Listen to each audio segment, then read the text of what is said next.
kasita owulira omudigido ogwo ng'omanya nti emboozi gyenze nayo si ya ssanyu. Amawulire ge mba ndeese tegaba gassanyu. Akayimba ako bakayita Amazing Grace. Akayimba ako abasinga bagamba bakakubira ku bafu, nedda just Amazing Grace, it's a praise and worship song. Kati ekiriwo kaakati nina ebbaluwa gye njagala obbasomera. Bingi byogeddwa. Chosen Becky mu kaseera kano kuva omukolo lwe gwabeerawo n'okutuuka olwaleero, ebiseera ebisinga bagamba tosalanga gwakawala towuliza gwakalenzi. Enjuyi zombi tujja ziwuliriza, naye ensonga lwaki nzijidde mu mudde eno, waliwo post eyabadde ku mukutu omugattabantu ogwa Rebecca kwikiriza oba Chosen Becky. Bingi bizze byogerwa okuva Chosen Becky bwe yafuna omwagalwa we Ssekajja, Professor Ssekajja, bakoze emikolo wakati mu weekend gye tuligenda okuba amabega, nnaku z'omwezi ali nnaku z'omwezi 9 lwali Lwakubiri. Bakola okwanjula okwabadde maka g'abakadde baabwe wali e Masaka mu Buddu. Naye bingi byogeddwa. Oluvannyuma Chosen Becky yavaayo ng'emikolo giwedde, n'attemeratemera obulamu bwe butambudde ne Professor Ssekajja okutuuka olunaku olwaleero, ne gye baatandikira na biki Professor Ssekajja byasobodde omutuusaako ye be yali talabangako mu bulamu bwe. Kakati oluvannyuma lw'ebintu byonna okwogerwa, olunaku olw'eggulo eyali omwami wa Chosen Becky oba kati wandimuyise ex dictator Amir yavudde ku mukutu gwe omugattabantu ogwa Facebook. Kuba wali Chosen Becky mu kwogera yayogera nga yeebaza omusajja gwe yafuna ebirungi bye yafuna mu musajja oyo gwe bayita Kadiri Ssekajja. Ekyamazima kiri nti mu vidiyo zino soke twejjukanye katono nnyo ku bigambo Chosen Becky byayogedde nga yeebaza omwami we, nga tunaba kujja ku bbaluwa egyengenda okusomera eyapositingiddwa ku mukutu gwa Facebook ogwa Chosen Becky. Waawe njogerera essaawa zino baagidiriitinzeeyo. Ebigambo bino byabadde bwe biti, njagala tuwulirize wano. Bannaye mukulikeyo mukolo, bannange ndi musanyufu, banaye Katonda ampadde essanyu lyesikyayinza kunnyonnyola. Akaviiri mu kasonyiwe kakyali kagole. Ndi wano buli kimu ekyange kigole, amannyo magole, ennyindo ngole, amaaso magole. Naye mwami wange yazze ewaffe baana mmwe. Katonda ayina ekisa. Katonda ayina ekisa, saagala kwogera abantu bano bantandikirewa oba ntandikire ku Nyirwa bwebale de maama wange. Anyi ntandikire wankole ntya? Bannange Nyirwa yabadde maama.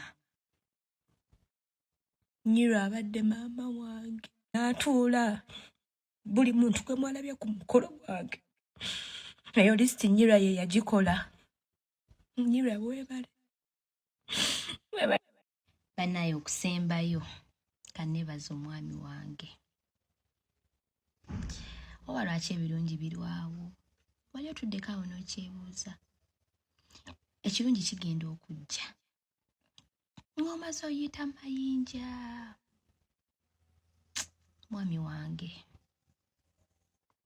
omusajja oyo yakyali ewaffe ndowooza mutegede ntubawa kye twagadde abantu batendewaliddwe ne baba ebifaananyi by'okukyala yakyala ewaffe ffe ffenna twakaaba okuva ku taata paka ku mwana asembayo omusajja nguze nga atalina mwana ninga akawala akato oba akasoma yunivasite ne kasoma emisomo gyago ne kagenda e Bulaaya ne kakomawo nga kakitiibwa abasajja ne bagamba nti twagala omusajja omulungi kyanjawulo aba omusajja oyo yanjagadde bantu mmwe sijja kwogera bingi kubanga nayogera ebingi nga nnimba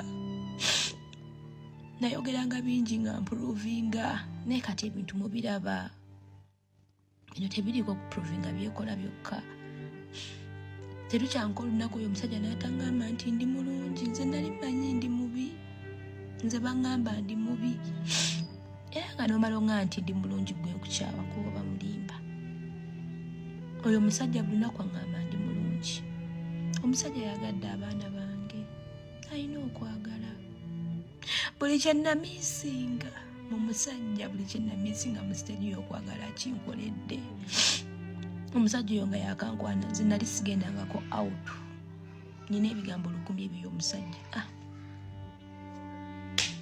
kufiirwa obulamu bwange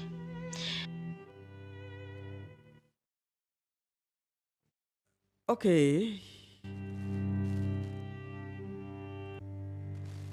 Oyo ye kwikiriza Rebecca abasinga bumanyi nga Chosen Becky. Okay. This time around ensonga lwaki ndi mukkakkamu bwe nti tugenda buli omu ajja kufuna side ye kwayimirira ngenze nga munnamawulire sijja kubaako na side gye ngenda okuba nga nyimirirako ngenda kukola ekintu nga bwe kirina okutambula. Kakati olunaku olwaleero ekikeesezo olunaku olwaleero abasinga mubadde mwebase. Waliwo ebbaluwa Chosen Becky byawandiise n'ateeka ku mukutu gwa Facebook. Abasinga temubirabye, abasinga muwulira bulizi nti mbaddeko post ne bagidiriitinga temugirabye. Ebbaluwa ebadde egenda bweti. People always asked me why I loved Baba Jibu so much. Let me clear the air about that. When I got pregnant from Baba Jibu, Baba Jibu, omutabani we gwayita Jibrani, gwayita Baba Jibu. When I got pregnant for Baba Jibu, nafuna olubuto lwa Baba Jibu oba Jibrani, I told dictator that I'm pregnant and I'm pregnant happily. Yagamba dictator oba eyali omwami we dictator Amir nti nafunye olubuto nakimugamba ndi musanyufu. Mpuliriza, nakimugamba ndi musanyufu.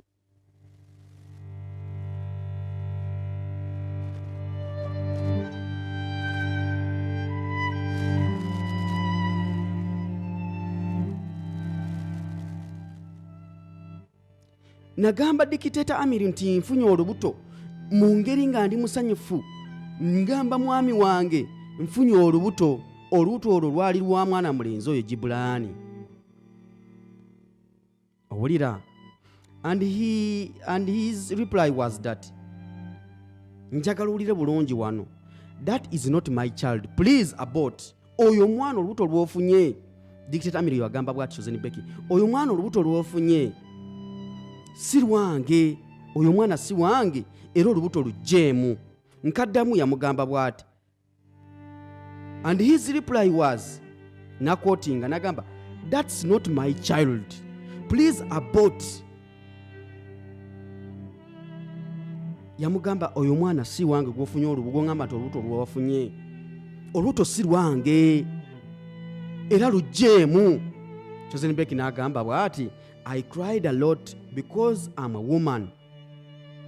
I decided to keep my baby. nakaaba olw'okuba nali mukyala, nasalawo okukuuma omwana wange. Njagala ompulirize bulungi. Nasalawo okukuuma omwana wange. Kino nno kya nnaku. Olwaleero sirina sayidi, but okusinziira ku bigambo bye ndabye mu bbaluwa eno yadde Chosen Becky wagijjeeyo, eno post ebadde ekola nnyo amakulu nnyo. Simanyi nsonga lwaki wagijjeeyo. Najja bw'ati Chosen Becky nze gwolaba sikwinaako buzibu, walaba gambye mbusoma divorce yakuwalana side ku side. Okusinziira ku bbaluwa eno gye ndi mu kusomera abantu. Tugende mu maaso. I decided to keep my baby, nasalawo okusigaza olubuto lwange. He went and came back when I was 3 months pregnant. Yagenda era ne wayitayo emyezi 3 n'akomawo nga nina olubuto lwa myezi 3. Ovaawo yamugamba nti olubuto lujjeemu si lwange. N'agenda n'akomawo nga wayiseewo emyezi 3 nga olubuto luwezezza emyezi 3. He asked me, kaliwa kembadde nsoma. He asked me, he asked me, did you abort? Yambuuza olubuto walugjamu oluvannyuma wayiseeyo emyezi 3. Kitegeeza nti omukulu yagenda n'amala emyezi 3 nga tebalabagana na Chosen Becky. N'akoma n'amubuuza nti olubuto walugjamu. Amiri yaddamu n'amubuuza, wajjamu olubuto olwo? Olubuto olwo walugjamu?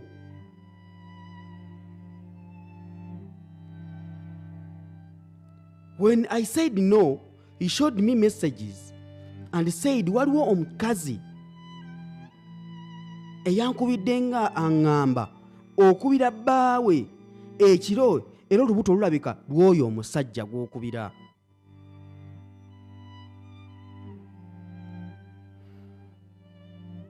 Nti waliwo omusajja Chosen gwe yali akubira era bbaawe oyo omuwala. Mpuliriza bulungi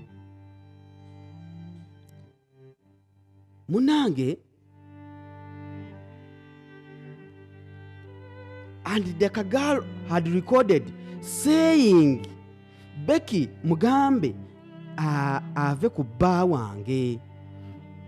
Ng'omuwala oyo gwagamba mbu yakola ne recording egamba gamba Chosen Becky ave ku bba wange. Owulira munange. He even forged messages. Dictator ya forginga messages. Yakola messages ez'obulimba. And showed me that someone sent him a message of me nga nekwana with another man. Yakola messages z'obulimba ng'alaga nti nze Chosen Becky nina omusajja gwe twekwana naye mu kaseera ako. Mpuliriza bulungi munange.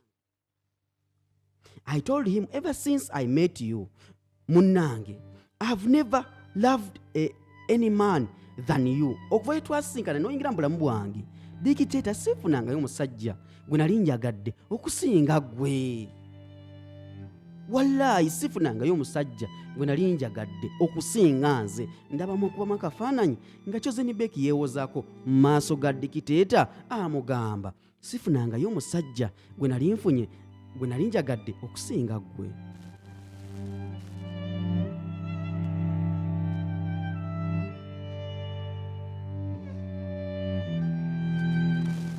Munange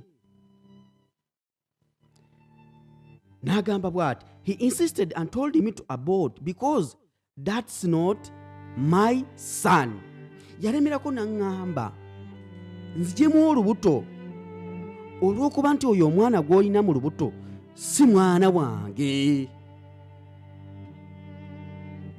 Jjamu olubuto olwo, omwana gw'olina mu lubuto si mwana wange era taliba mwana wange. Amiri bwe yagamba Chosen Becky. Chosen Becky agamba, so forging all those messages and recordings, his mission was to force me to abort Baba Jibo oba Jiblani. Agamba nti Dictator Amiri yaforginga messages ezo nga amutega butego amukirizise ajjemu olubuto lw'omwana oyo Gibran. Ompulira bulungi, mujjukira bulungi Chosen Becky we yazaala omwana waliwo mu kutankana mu mannya nga Amiri apostinze mannya malala nga ne Chosen Becky apostinze mannya malala. We tugenda wano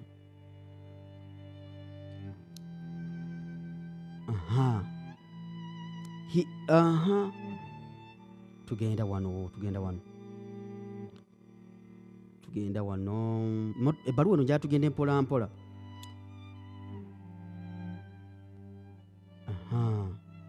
And from there he went and he came back when I was 8 months pregnant. Yagenda kuva ku olwo olubuto lwali emyezi 3 n'akomawo ng'olubuto lwa myezi 8. Mpuliriza bulungi. Because I had posted myself on social media, na postinga nga ndi lubuto nga naye amaze okulaba ebifaananyi nti olubuto lukuza emyaka mu myezi 8. Ompuliriza bulungi. He came for video to get, njagulize wano nasomye kendeeza omudigido, nasomye wano n'agamba what he came back, he came for videos to get likes, maybe to show people that he is in it.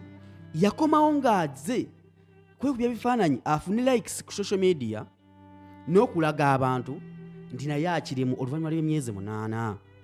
Yakomawo naye ku bifaananyi n'alaga nti omukyala wange byalimu byonna nange ndi naye. Mpuliriza bulungi. Because tugenda wano, when he came at 8 months, I begged him to go with me for antenatal. Namwegayirira tugende ffenna ku antenatal ng'olubuto lwa myezi 8 bwe yakomawo era kyo teyagaana n'ebifaananyi baabyekubya. He agreed.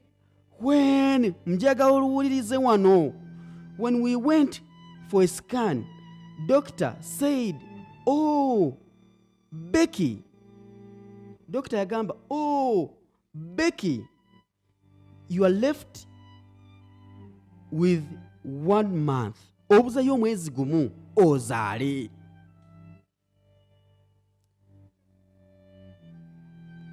Doctor bwe yagamba nga abuuza amugamba abulayo mwezi gumu.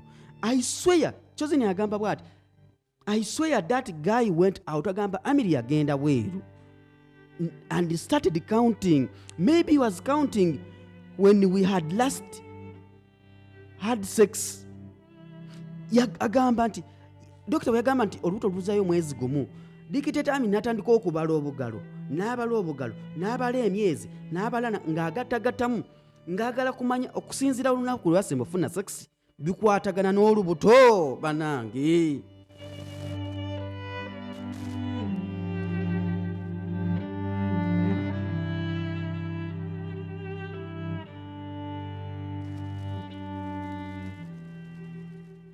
Owulidde awantu awo nti Dikiteta yafuluma ebweru n'atandika okubala obugalo n'agatako bunnaswi ng'agattagatta ajjukire oba zino ennaku ze bamugambye ezibulayo ez'olubuto zikwatagana n'olunaku lwasemba okufuna o having a sex. Njagala owulire bulungi wano. I will be honest, njagala mbeere wa mazima. I felt rejected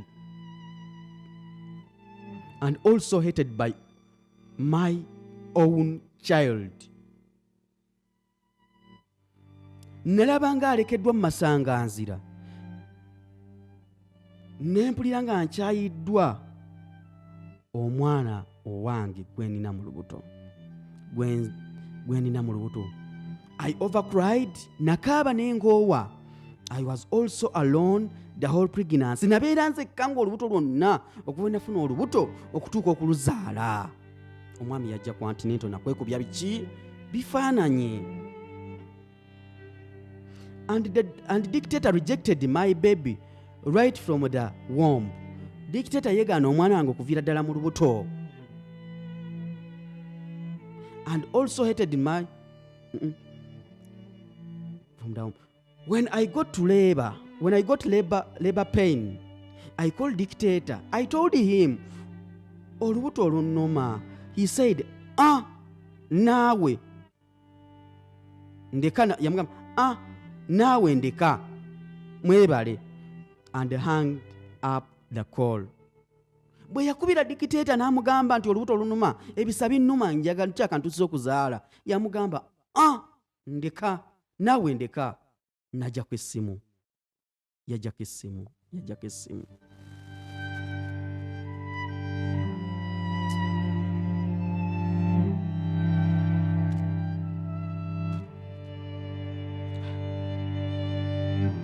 Munange kyanaku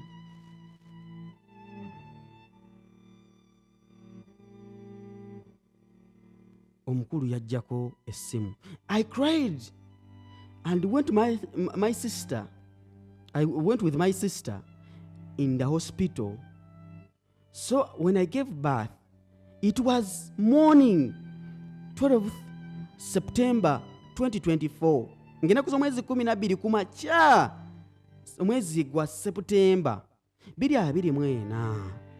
Exactly saawa emu, zaali ziwera saawa emu nenzaala. I called dictator and told him I have given birth. Nakubira dictator ne mugamba nzadde. Mpuliriza. He said, okay, it's raining. I will come when it stops. Yamugamba, yes, kale. Naye kuba eri mu kutonya, naye bw'enaalekerawo ngenda kujja. Enkuba bw'enaalekerawo ngenda kujja. Nange. Okay. Tugenda maaso.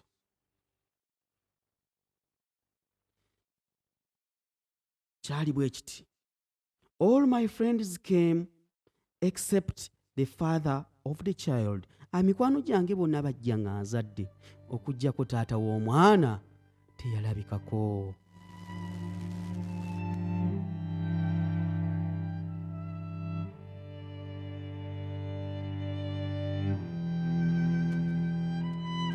Taata w'omwana teyalabika, emikwano gyange gyonna jjajja. Mpuliriza bulungi.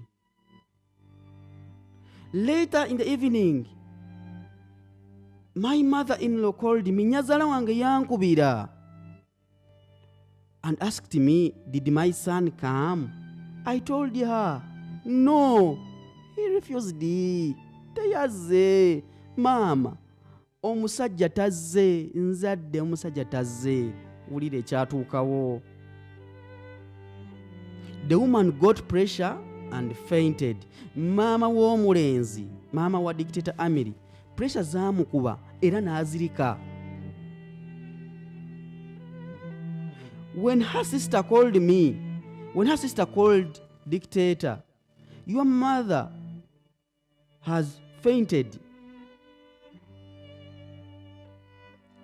Aŋŋambye lwaki omuswaziza n'otagenda mu ddwaliro okulaba omukazi. Sister wa dictator Amiri yakubira Amiri n'amugamba, maama azirise, lwaki omuswaziza n'otagenda kulaba mukazi ng'azadde. Mpuliriza bulungi.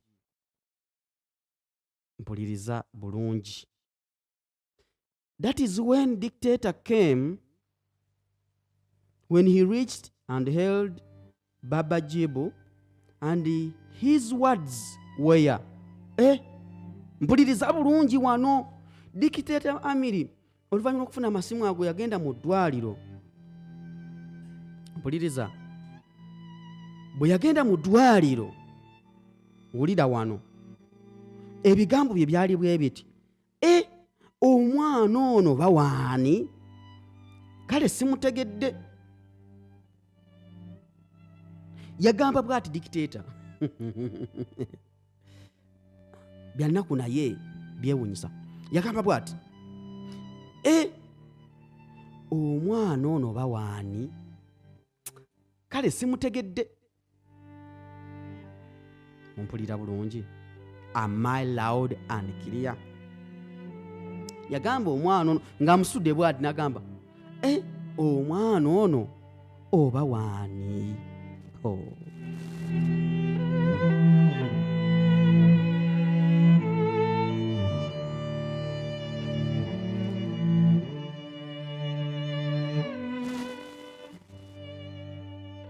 Ebigambo by'omwami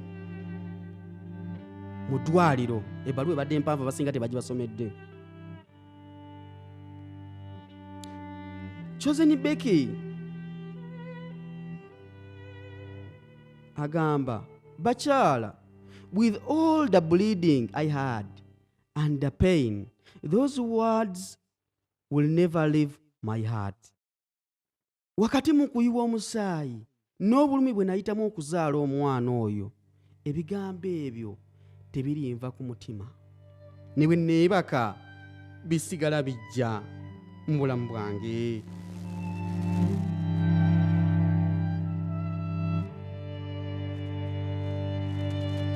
Agamba, bakyala, wakati mu kuyiwa omusaayi n'obulumi bwe nalimu, ebigambo ebyo tebirinva ku mutima.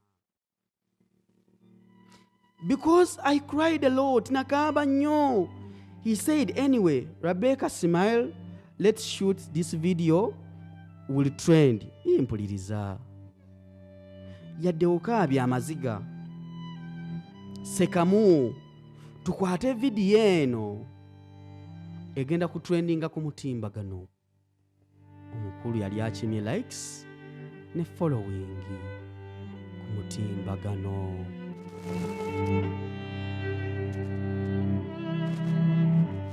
Munange,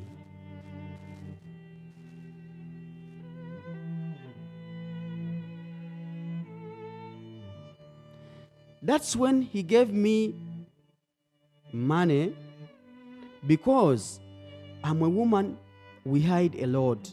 Kwolwo lunaku bwe yampa sente zimwalabye mu video nga neebaza ng'ali mu kumpa sente nga nsiima okuzaala, ye video gy'agamba omukulu gye yagamba tukwate tugenda ku trendinga.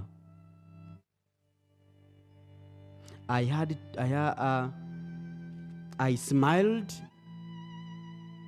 and pretended, naseka, nateekako akamwenyo obutalaga nnaku gye nnina.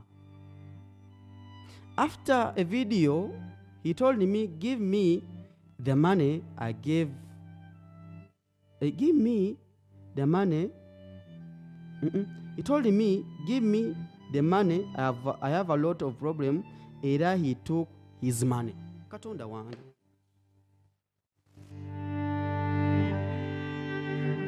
Boy child.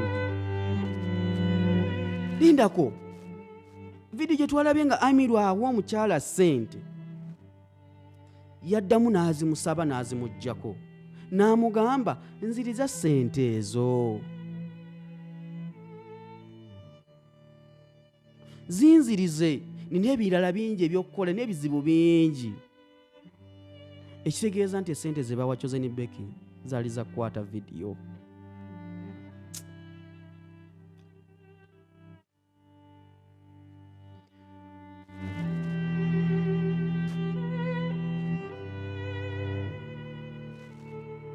Munange,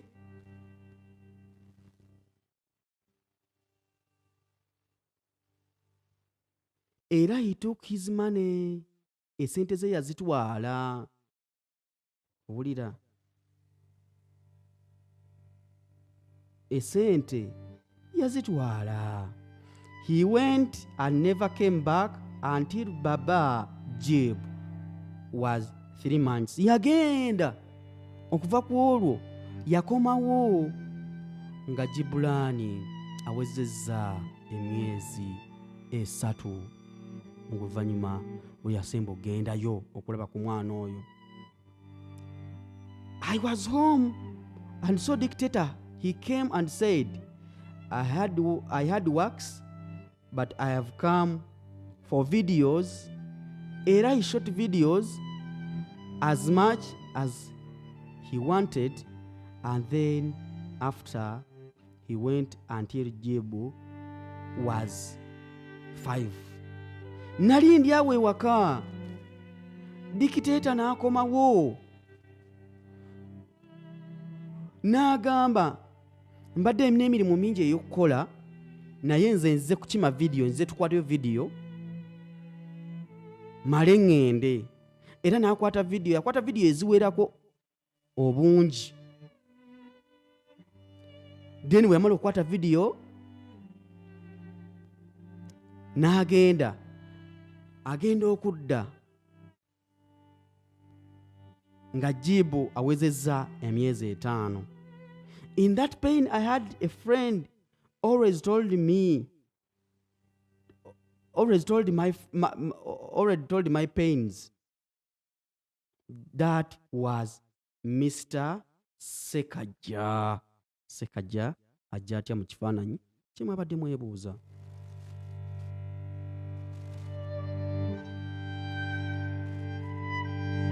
Nalina mukwano gwange gwe nali ŋŋambanga ebizibu byange byonna ebiseera ebyo,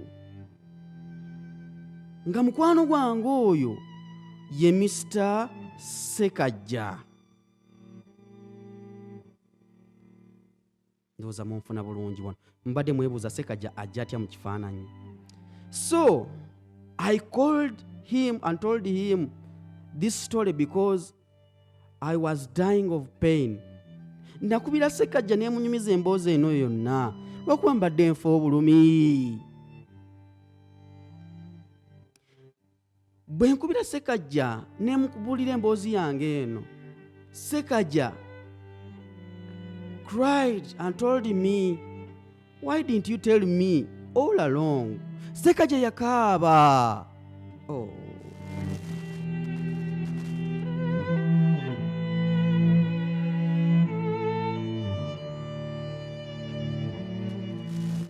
Ssekaggya yakaaba n'aŋŋamba, ebbanga lino lyonna lwaki obudde toŋŋamba?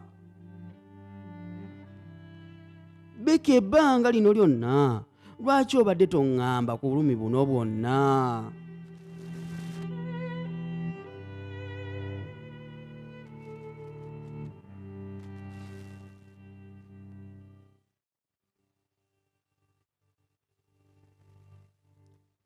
He said, Ssekaggya yaŋŋamba, Rebecca, I'm going to be the father. Ssekaggya yagamba bw'ati, kati wano Ssekaggya waayingirira mu bulamu bwa bulijjo mwebuuza Ssekaggya ayingira atya mu bulamu bwa Chosen Becky. Ssekaggya yamugamba bw'ati, Rebecca, I'm going to be the father to that child. If the biological dad rejected him, that is okay. Then I'm willing to be the father. Bw'abanga kitaawe amuzaala amwegaanye, yamwegaana, nze wendi nsazeewo mbeere taata we. From there he started taking Baba Jibu for outing, buying him milk. Okuva ku olwo Ssekaggya atandika okugulira Baba Jibulani amata, amutwalako out, caring for him. Ndowooza agamba kumusitula. He could even just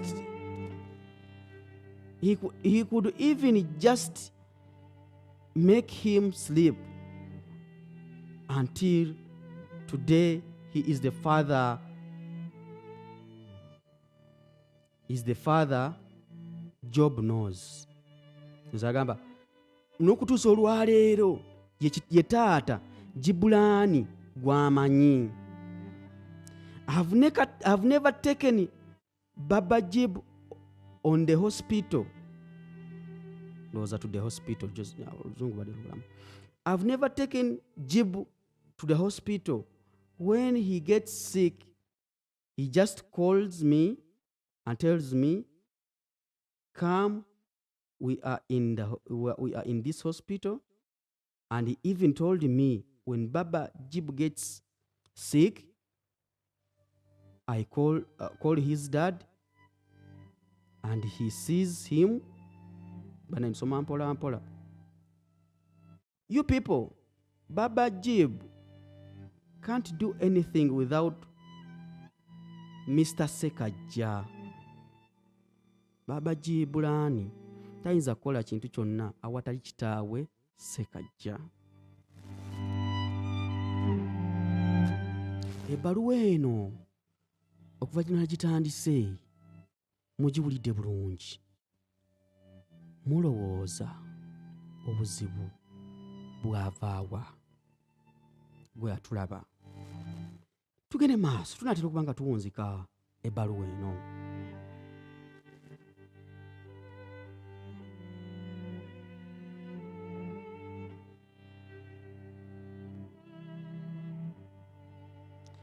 And I'm happy my son got a father that truly loves him. Ndi musanyufu mutabani wange yafuna taata amwagala. And he is loved, and that's why we love him more, because was rejected. Yensonga lwaki omwana oyo tumwagala nnyo, olw'okuba nti kitaawe amuzaala yamwegaana. And I thank that social media also gave him the love he deserves. N'omutimbagano gwamuwa laavu gy'asaanira. Owulira? Oh, wow. And when I decided to move on, finally Dictator puts stories that ndi malaya. All that he paid bloggers, yasasola blogger, and finally asked me for Baba Jibrani's DNA tests. Ulira wano. Dikijada Amiri yagenda ku mitimbagano n'asiga Chosen Beki ekifaananyi ekibi nti malaya.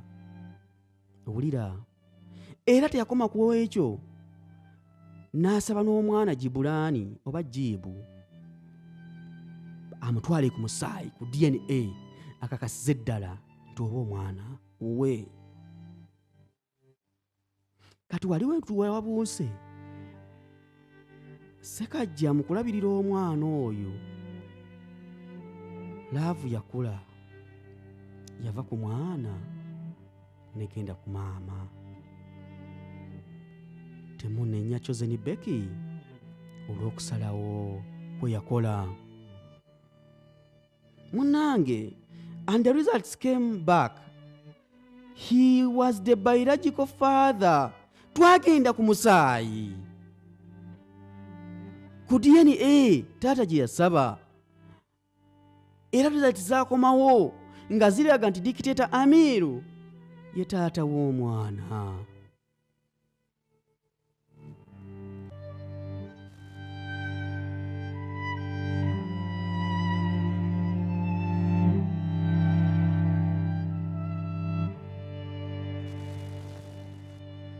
Munange, results bwe zaakomawo zaalaga nti Dictator Amiru yazaala Jibulani. Ebigambo ebyo omwana oyo alibiwulira.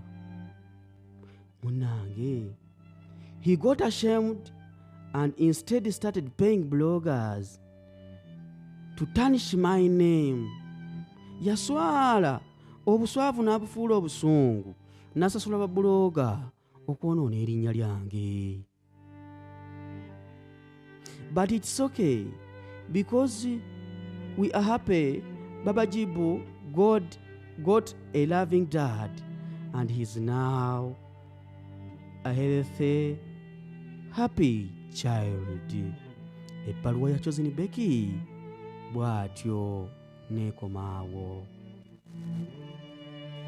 Nange kamba siibulire wano.